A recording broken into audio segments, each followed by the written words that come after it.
आज मैं आप सभी को 3 ऐसी कहानियाँ बताने वाला हूँ जो मेरे लिए जीवन की सीख है, जिसे मुझे किसी ने सुनाई थी, आज मैं आप सभी को सुना रहा हूँ।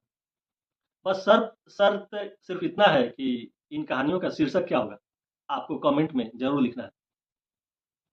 कहानी नंबर 1। नदी किनारे एक पेड़ था। पेड़ पर ढेर सारे बंदर हुआ करते थे। एक सुबह जब पेड़ पर बंदर खेल रहे थे, उसी समय आकाशवाणी हुई कि इस नदी में जो पहले छलांग लगाएगा, वह इंसान बन जाएगा। देखते ही देखते एक बंदर छलांग लगा दी और वह इंसान बनकर जाने लगा। उसके जो बाकी साथी बंदर थे, वो उससे पूछे, अरे तुमको कैसे पता चला कि यह आकाशवाणी ज़रूर सच होने वाली है? तो उसने एक बात कही, जो जीवन के लिए सीख है। उसने बोला कि मुझे पता नहीं कि यह आकाशवाणी सही होगी या गलत। मैंने सिर्फ़ इतना सोचा कि अगर मैं इंसान बन जाता हूँ, तो मेरी किस्मत बदल जाएगी। नहीं तो बंदर का बंदर ही रहूँगा। इससे बुरा और क्या हो सकता है? कहानी नंबर 2। एक तिवारी जी थे, जो बहुत विद्वान थे। एक रोज़ वह किसी गाँव के बाज़ार से गुज़र रहे थे। तो वहाँ उन्होंने देखा कि कोई चिड़िया बेचने वाला तोते बेच रहा था। तोते बहुत चिल्ला रहे थे। तिवारी जी को रहम आ गया। तिवारी जी ने कहा उससे कि भाई इन तोतों को उड़ा दो, आज़ाद कर दो।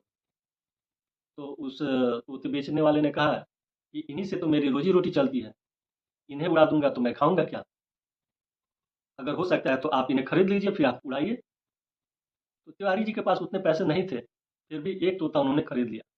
लेकिन उड़ाने से पहले उन्होंने सोचा, क्यों ना इस तोते को शिक्षित कर दिया जाए, ताकि बाद में इसे फिर परेशानी ना हो। वह उसे अपने घर ले गए। रोज उसे सिखाने लगे, जंगल में जाना पर दाना मत खाना। तोता होशियार था, बहुत जल्दी सीख गया। हर सुबह वो उठता और बोलता, जंगल में जाना पर दाना मत खाना। एक रोज तिवारी जी सोचे कि लगता है तोता ट्रेंड हो गया है, इसे अब आज़ाद कर देता हूँ। तिवारी जी ने उसे आज़ाद कर दिया।